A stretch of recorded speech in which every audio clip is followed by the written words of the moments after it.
ਧੰਨ ਧੰਨ ਸ੍ਰੀ ਗੁਰੂ ਗ੍ਰੰਥ ਸਾਹਿਬਿਓ। ਅੰਕ ਤਰੇਟ। ਸ੍ਰੀ ਰਾਗ ਮਹਿਲਾ ਪਹਿਲਾ। ਡੂੰਗਰ ਦੇਖ ਡਰਾਵਣੋ ਪੀੜੇ ਦਰਿਆਸ। ਇੱਕ ਪਾਸੇ ਸੰਸਾਰ ਸਮੁੰਦਰ ਹੈ, ਦੂਜੇ ਪਾਸੇ ਇਸ ਵਿੱਚੋਂ ਪਾਰ ਲੰਘਣ ਲਈ ਗੁਰਮੁਖਾਂ ਵਾਲਾ ਰਸਤਾ ਹੈ। ਪਰ ਆਤਮਿਕ ਜੀਵਨ ਵਾਲਾ ਉਹ ਰਸਤਾ ਪਹਾੜੀ ਰਸਤਾ ਹੈ। ਆਤਮਿਕ ਜੀਵਨ ਦੀ ਸਿਖਰ 'ਤੇ ਪਹੁੰਚਣਾ ਮਾਨੋ ਇੱਕ ਬੜੇ ਉੱਚੇ ਡਰਾਉਣੇ ਪਹਾੜ ਉੱਤੇ ਚੜ੍ਹਨਾ ਹੈ। ਉਸ ਡਰਾਉਣੇ ਪਹਾੜ ਨੂੰ ਵੇਖ ਕੇ ਪੇਕੇ ਘਰ ਵਿੱਚ ਮਾਂ ਪਿਓ ਭੈਣ ਭਰਾ ਆਦਿ ਦੇ ਮੋਹ ਵਿੱਚ ਗ੍ਰਸੀ ਜੀਵ ਇਸਤਰੀ ਡਰ ਗਈ ਕਿ ਇਸ ਪਹਾੜ ਉੱਤੇ ਚੜ੍ਹਿਆ ਨਹੀਂ ਜਾ ਸਕਦਾ, ਜਗਤ ਦਾ ਮੋਹ ਦੂਰ ਨਹੀਂ ਕੀਤਾ ਜਾ ਸਕਦਾ, ਆਪਾ ਵਾਰਿਆ ਨਹੀਂ ਜਾ ਸਕਦਾ। ਉੱਚੋ ਪਰਬਤ ਗਾਖੜੋ ਨਾ ਪੌੜੀ ਤਿਤ ਤਾਸ। ਆਤਮਿਕ ਜੀਵਨ ਦੇ ਸਿਖਰ 'ਤੇ ਆਪਣਾ ਮਾਨੋ ਬੜਾ ਉੱਚਾ ਤੇ ਔਖਾ ਪਹਾੜ ਹੈ। ਉਸ ਪਹਾੜ 'ਤੇ ਚੜ੍ਹਨ ਲਈ ਉਹ ਜੀਵ ਇਸਤਰੀ ਦੇ ਪਾਸ ਕੋਈ ਪੌੜੀ ਵੀ ਨਹੀਂ ਹੈ। ਗੁਰਮੁਖ ਅੰਤਰ ਜਾਣਿਆ ਗੁਰ ਮੇਲੀ ਤਰਿਆਸ। ਗੁਰੂ ਦੇ ਸਨਮੁਖ ਰਹਿਣ ਵਾਲੀ ਜਿਸ ਜੀਵ ਇਸਤਰੀ ਨੂੰ ਗੁਰੂ ਨੇ ਪ੍ਰਭੂ ਚਰਨਾਂ ਵਿੱਚ ਮਿਲਾ ਲਿਆ, ਗੁਰਮੁਖ ਅੰਤਰ ਜਾਣਿਆ ਗੁਰ ਮੇਲੀ ਤਰਿਆਸ, ਉਸਨੇ ਆਪਣੇ ਅੰਦਰ ਹੀ ਵਸਦੇ ਪ੍ਰਭੂ ਨੂੰ ਪਛਾਣ ਲਿਆ ਤੇ ਉਹ ਇਸ ਸੰਸਾਰ ਸਮੁੰਦਰ ਤੋਂ ਪਾਰ ਲੰਘ ਗਈ। ਭਾਈ ਰੇ ਭਵਜਲ ਵੇਖ ਡਰਾਉ। ਹੇ ਭਈ, ਇਹ ਸੰਸਾਰ ਸਮੁੰਦਰ ਬੜਾ ਡਰਾਉਣਾ ਹੈ ਤੇ ਤਰਨਾ ਔਖਾ ਹੈ। ਪੂਰਾ ਸਤਿਗੁਰ ਰਸ ਮਿਲੈ ਗੁਰ ਤਾਰੇ ਹਰਿ ਨਾਮ ਰਹਾਉ। ਜਿਸ ਮਨੁੱਖ ਨੂੰ ਪੂਰਾ ਗੁਰੂ ਪ੍ਰੇਮ ਨਾਲ ਮਿਲਦਾ ਹੈ, ਉਸ ਨੂੰ ਉਹ ਗੁਰੂ ਪਰਮਾਤਮਾ ਦਾ ਨਾਮ ਦੇ ਕੇ ਇਸ ਸਮੁੰਦਰ ਵਿੱਚੋਂ ਪਾਰ ਲੰਘਾ ਲੈਂਦਾ ਹੈ। ਰਹਾਉ। ਚੱਲਾਂ ਚੱਲਾਂ ਜੇ ਕਰੀ ਜਾਣਾ ਚੱਲਣ ਹਾਰ। ਜੇ ਮੈਂ ਸਦਾ ਚੇਤੇ ਰੱਖਾਂ ਕਿ ਮੈਂ ਜਗਤ ਤੋਂ ਜ਼ਰੂਰ ਚਲੇ ਜਾਣਾ ਹੈ, ਜੇ ਮੈਂ ਸਮਝ ਲਵਾਂ ਕਿ ਸਾਰਾ ਜਗਤ ਹੀ ਚਲੇ ਜਾਣਾ ਵਾਲਾ ਹੈ,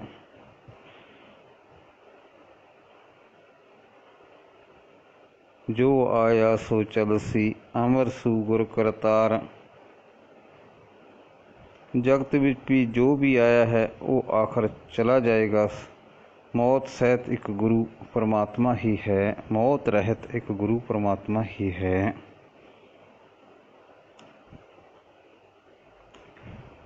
ਵੀ ਸੱਚਾ ਸਲਾਹਣਾ ਸੱਚੇ ਥਾਨ ਪਿਆਰ। ਤਾਂ ਫਿਰ ਸਤ ਸੰਗਤ ਵਿੱਚ ਪ੍ਰਭੂ ਚਰਨਾਂ ਨਾਲ ਪਿਆਰ ਪਾ ਕੇ ਸਦਾ ਇੱਥੇ ਰਹਿਣ ਵਾਲੇ ਪਰਮਾਤਮਾ ਦੀ ਸਿਫਤ ਕਰਨੀ ਚਾਹੀਦੀ ਹੈ। ਬਸ ਇਹੀ ਹੈ ਸੰਸਾਰ ਸਮੁੰਦਰ ਦੀਆਂ ਵਿਕਾਰ ਲਹਿਰਾਂ ਤੋਂ ਬਚਣ ਦਾ ਤਰੀਕਾ। ਦਰ ਕਰ ਮਹਿਲਾਂ ਸੋਹਣੇ ਪੱਕੇ ਕੋਟ ਹਜ਼ਾਰ। ਸੋਹਣੇ ਦਰਵਾਜ਼ਿਆਂ ਵਾਲੇ ਸੋਹਣੇ ਘਰਾਂ ਦੇ ਮਹਿਲ, ਹਜ਼ਾਰਾਂ ਪੱਕੇ ਕਿਲ੍ਹੇ। ਹਸਤੀ ਘੋੜੇ ਪਾਖਰੇ ਲਸ਼ਕਰ ਲੱਖ ਅਪਾਰ। ਹਾਥੀ ਘੋੜੇ ਕਾਠੀਆਂ ਲੱਖਾਂ ਤੇ ਬੇਅੰਤ ਲਸ਼ਕਰ, ਇਹਨਾਂ ਵਿੱਚੋਂ ਕੋਈ ਵੀ ਕਿਸੇ ਦੇ ਨਾਲ ਨਹੀਂ ਗਏ। ਕਿਸ ਹੀ ਨਾਲ ਨਾ ਚੱਲਿਆ ਖਪ ਖਪ ਮੂਹੇ ਅਸਾਰ। ਬੇਸਮਝ ਐਵੇਂ ਹੀ ਖਪ ਖਪ ਕੇ ਆਤਮਿਕ ਮੌਤ 'ਤੇ ਮਰਦੇ ਰਹੇ। ਇਹਨਾਂ ਦੀ ਖਾਤਰ ਆਤਮਿਕ ਜੀਵਨ ਗਵਾ ਗਏ। ਸਿਉਨਾ ਰੂਪਾ ਸੰਚੀਐ ਮਾਲ ਜਾਲ ਜੰਜਾਲ। ਜੇ ਸੋਨਾ ਚਾਂਦੀ ਇਕੱਠਾ ਕਰੀ ਜਾਈਏ ਤਾਂ ਇਹ ਮਾਲ ਧਨ ਜਿੰਦ ਨੂੰ ਮੋਹ ਵਿੱਚ ਫਸਾਉਣ ਲਈ ਜਾਲ ਬਣਦਾ ਹੈ, ਫਾਹੀ ਬਣਦਾ ਹੈ। ਸਭ ਜਗ ਮਾਹੇ ਦੋਹੀ ਫੇਰੀਐ ਬਿਨ ਨਾਵੈ ਸਰਕਾਲ। ਜੇ ਆਪਣੀ ਤਾਕਤ ਦੀ ਦੁਹਾਈ ਸਾਰੇ ਜਗਤ ਵਿੱਚ ਫਰਾ ਸਕੀਏ ਤਾਂ ਵੀ ਪਰਮਾਤਮਾ ਦਾ ਨਾਮ ਸਿਮਰਨ ਤੋਂ ਬਿਨਾਂ ਸਿਰ ਉੱਤੋਂ ਉੱਤੇ ਮੌਤ ਦਾ ਡਰ ਕਾਇਮ ਰਹਿੰਦਾ ਹੈ। परमात्मा ਦਾ ਨਾਮ ਸਿਮਰੀਏ ਤੇ ਬਿਨਾਂ ਸਿਮਰਨ ਉੱਤੇ ਮੌਤ ਦਾ ਡਰ ਕਾਇਮ ਰਹਿੰਦਾ ਹੈ।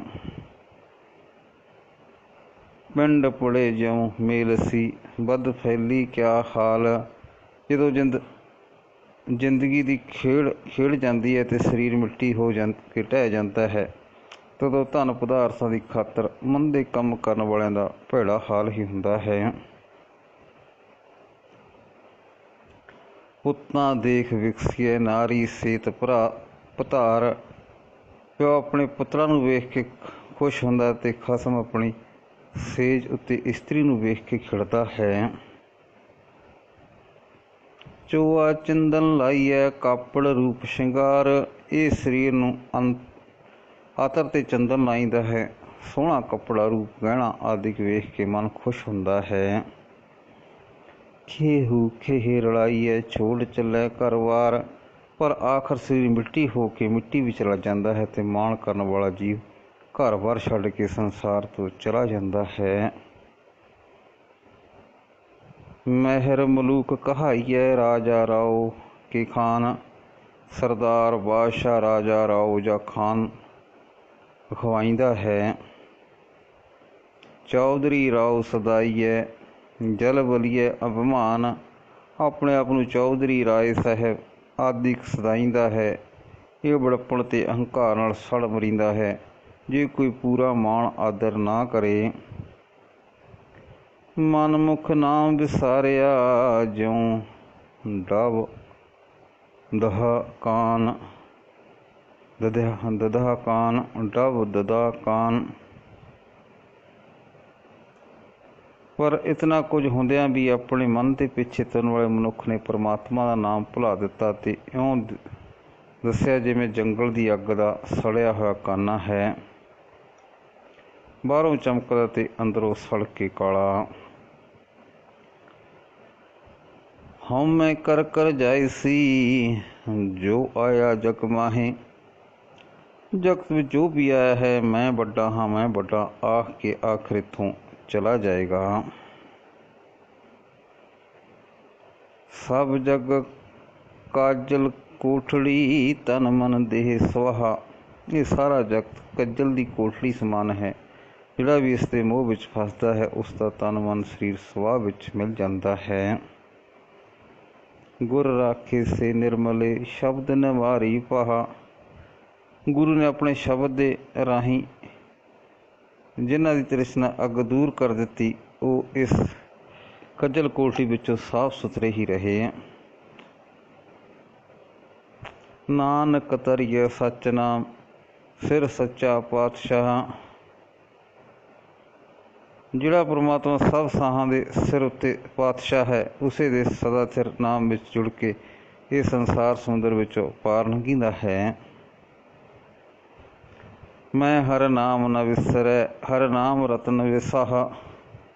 ਹੇ ਨਾਨਕ ਅਰਦਾਸ ਕਰਕੇ ਆਖ ਕਿ ਮੈਨੂੰ ਪਰਮਾਤਮਾ ਨਾਮ ਕਦੇ ਨਾ ਭੁੱਲੇ। ਪਰਮਾਤਮਾ ਦਾ ਨਾਮ ਰਤਨ ਨਾਮ ਪੂੰਜੀ ਮੇਰੇ ਪਾਸ ਸਦਾ ਸਥਿਰ ਰਹੇ। ਮਨਮੁਖ ਭਉਜਲ ਪਚ ਮੂਏ ਗੁਰਮੁਖ ਉਤਰੇ ਅਥਾਹ।